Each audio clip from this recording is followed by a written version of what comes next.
Hello दोस्तों, आज मैं आपको सिलाई मशीन की साफ़ सफाई कैसे करें वो बताने जा रही हूँ और इसकी ऑयलिंग कैसे करें वो बताऊँगी। साथ में मैं आपको ये बताऊँगी यदि आपके सिलाई मशीन का बार बार धागा टूट रहा हो और सिलाई अच्छी नहीं आ रही है, कपड़ा खिंच रहा हो, ये सब चीज़ों को कैसे ठीक करें वो मैं आपको इस वीडियो में बताने जा रही हूँ।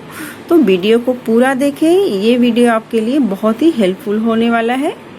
तो चलिए हम बताते हैं कि इसकी साफ़ सफाई कैसे करें। तो सबसे पहले हमें कपड़ा लेना है किसी बनियान का, जो बनियान ख़राब हो गई हो उसे आप ले लीजिए।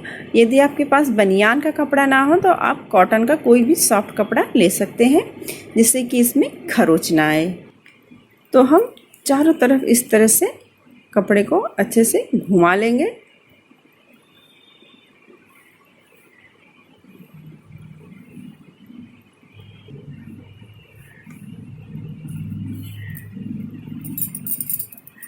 पीछे की तरफ हम कपड़े को अच्छे से घुमा लेते हैं।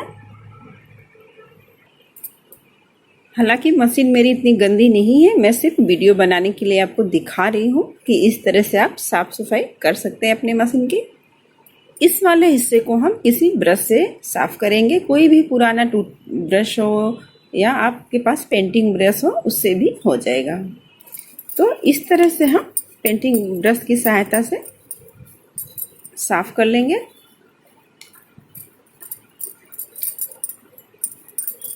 हल्का सा घुमा लेंगे जिससे कि चारों तरफ अच्छे से सफाई हो जाए। ब्रश से हमें सफाई करने में काफ़ी आसानी रहती है क्योंकि यहाँ पर हमारा हाथ पहुँचना बहुत मुश्किल रहता है, तो इसलिए हम ब्रश से साफ कर रहे हैं। अब ये जो हमारा बीच वाला हिस्सा है, यहाँ भी हम इस तरह से ब्रश को थोड़ा अंदर लेंगे और इस तरह से घुमाएंगे। तो इस तरह से हम साफ़ कर लेंगे क्योंकि यहाँ हमारा हाथ बार बार नहीं पहुँचता है, तो यहाँ धूल मिट्टी ज़्यादा जमी रहती है। तो इस तरह से हम साफ़ कर लेंगे, हल्का सा घुमाते हुए मशीन को इस तरह से। अब हम इस तरफ आते हैं, दूसरे हिस्से की तरफ। इधर भी हम ब्रश से इस तरह से साफ़ करेंगे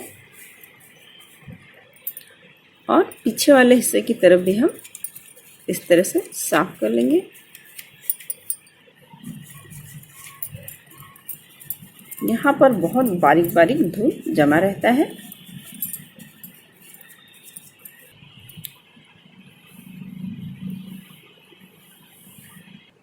तो इसके बाद हम नीचे वाले हिस्से को साफ करेंगे।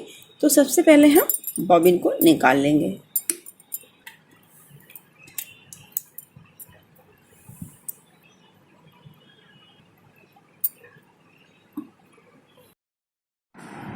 तो हम चेक कर लेंगे यहाँ बॉबिन के पास में यहाँ कोई धागा तो नहीं फंसा है।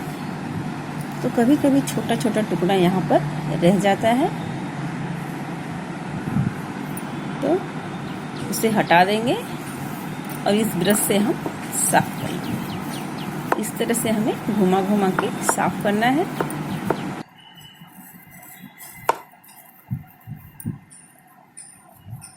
तो यहाँ साफ करने के बाद हम मशीन के नीचे वाले हिस्से को साफ करेंगे। तो पहले हम इसे इस तरह से कर लेंगे। कभी कभी हम यहाँ पर इसे लगा के रखते हैं तो हम मशीन नहीं खोल पाते हैं। तो यहाँ पर 2 स्क्रू लगा था क्योंकि ये हाथ वाली मशीन है, तो इसे मैंने पहले से ही निकाल दिया था। आप किसी टेस्टर से या पेचकस से इसे निकाल के अलग कर लें। तो मशीन को हम इस तरह से पहले उठा लेंगे और ब्रश की सहायता से हम अंदर की तरफ पूरा अच्छी तरह से साफ कर लेंगे। इस तरह से हमें मशीन की साफ सफाई करनी है।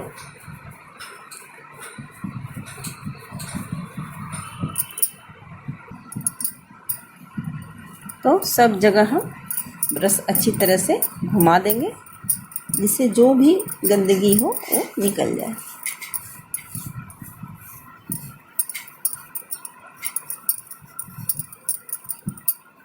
तो इस तरह से हम सफाई कर लेंगे।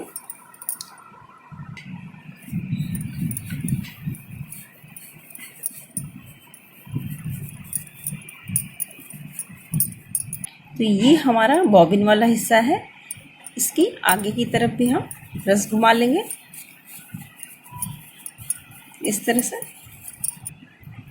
दूसरी तरफ भी हम ब्रश घुमा लेते हैं।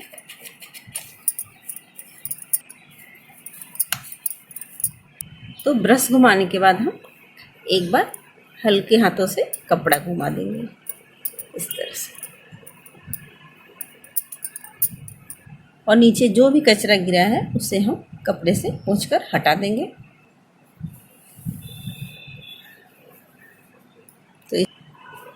तो इस तरह से हमने यहाँ पर मशीन को साफ़ कर लिया है। तो अब हम बॉबिन की तरफ चलते हैं। तो बॉबिन की साफ़ सफाई के लिए हम बॉबिन को पहले इस तरह से अलग कर लेंगे और देख लेंगे यहाँ कचरा तो नहीं फंसा है, तो इसे भी हम साफ़ कर लेंगे इस तरह से। किसी पतले ब्रश से हमें साफ़ करना है। अभी मेरे पास पतला ब्रश नहीं है, तो इसलिए मैं इसी से कर रही हूँ। तो इस तरह से हम बॉबिन को भी साफ़ कर लेंगे।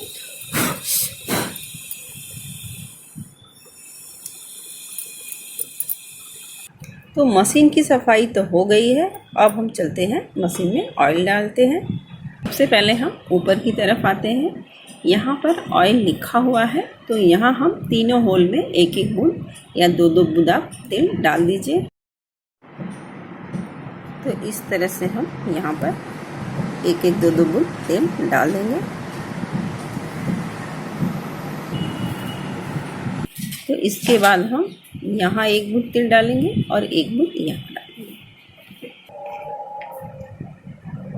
तो दोनों जगह हम एक एक बूंद तेल गिरा देंगे। इसके बाद हम इस तरफ चलते हैं। तो यहाँ पर हमें सिर्फ एक एक बूंद ही तेल डालना है, यहाँ ज़्यादा नहीं डालना है।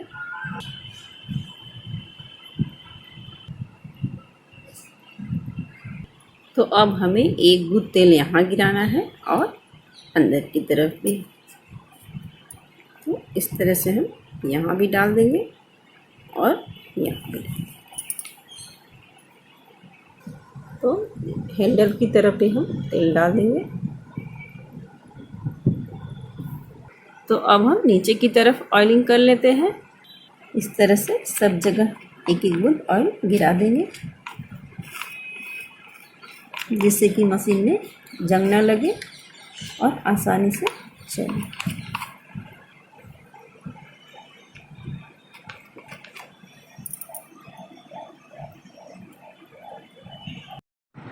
तो मशीन की ऑयलिंग हो गई है। तो अब हम इसे इस तरह से थोड़ा थोड़ा घुमा देंगे, जिससे सब जगह अच्छी तरह तेल फैल जाए। मशीन में तेल डालने के बाद जब भी सिलाई शुरू करें तो किसी ख़राब कपड़े पे ही सिलाई करें, जिससे जो भी तेल लगे वो ख़राब कपड़े पर ही लगे। इसके बाद हम देख लेते हैं जो सिलाई करते समय हमारा धागा बार बार क्यों टूटता है। तो सबसे पहले हमें ये देखना है कि जो धागा हमने डाला है वो धागा टाइट तो नहीं है। धागा बिल्कुल लूज होना चाहिए। यदि धागा टाइट है तो वो बार बार टूटेगा। तो धागा कहीं से भी टाइट नहीं होना चाहिए। यहाँ पर जो चूड़ी दी हुई है ये भी बिल्कुल फ्री होना चाहिए, जिससे कि धागा आसानी से निकल कर आए। यदि ये चूड़ी टाइट है तो आप इसे हल्का सा इस तरह से घुमाकर ढीला कर सकते हैं, तो धागा आसानी से हमारा निकलेगा और धागा बार बार नहीं टूटेगा। और साथ में हम बॉबिन का भी धागा चेक कर लेंगे, कहीं बॉबिन में धागा टाइट तो नहीं है, उसकी वजह से भी धागा टूटता है। कई बार होता है कि बॉबिन का धागा बहुत टाइट हो जाता है तो अच्छे से निकल नहीं पाता है। तो बॉबिन का धागा बिल्कुल हल्का होना चाहिए, आसानी से इस तरह से निकलना चाहिए। यदि बॉबिन का धागा टाइट रहेगा तो धागा बार बार टूटेगा। तो जब भी बॉबिन में धागा भरें, बहुत ज़्यादा धागा भरने की ज़रूरत नहीं है, उससे भी टाइट हो जाता है। और जितनी ज़रूरत हो उतना ही भरें। तो अब हम ये देख लेते हैं कि जब भी हम सिलाई करते हैं तो कपड़े पर हमारी सिलाई अच्छे से नहीं होती है, धागा हमारा ऊपर नीचे रहता है। तो उस चीज़ को कैसे ठीक करें वो मैं आपको बताती हूँ।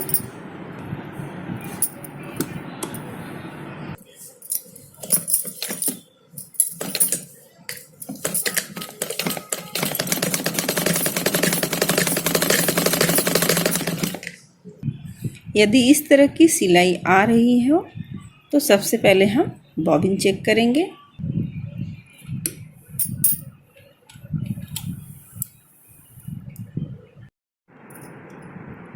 तो बॉबिन को हम खोलकर ये चेक करेंगे कि धागा हमारा ढीला तो नहीं है। धागा बिल्कुल ढीला नहीं होना चाहिए, इससे भी सिलाई खराब आती है। यदि बॉबिन में धागा ढीला है तो आप इसे दूसरे बॉबिन में लगाकर धागे को अच्छे से फिर सिलाई करें, उससे सिलाई वाली प्रॉब्लम आपकी ठीक हो जाएगी।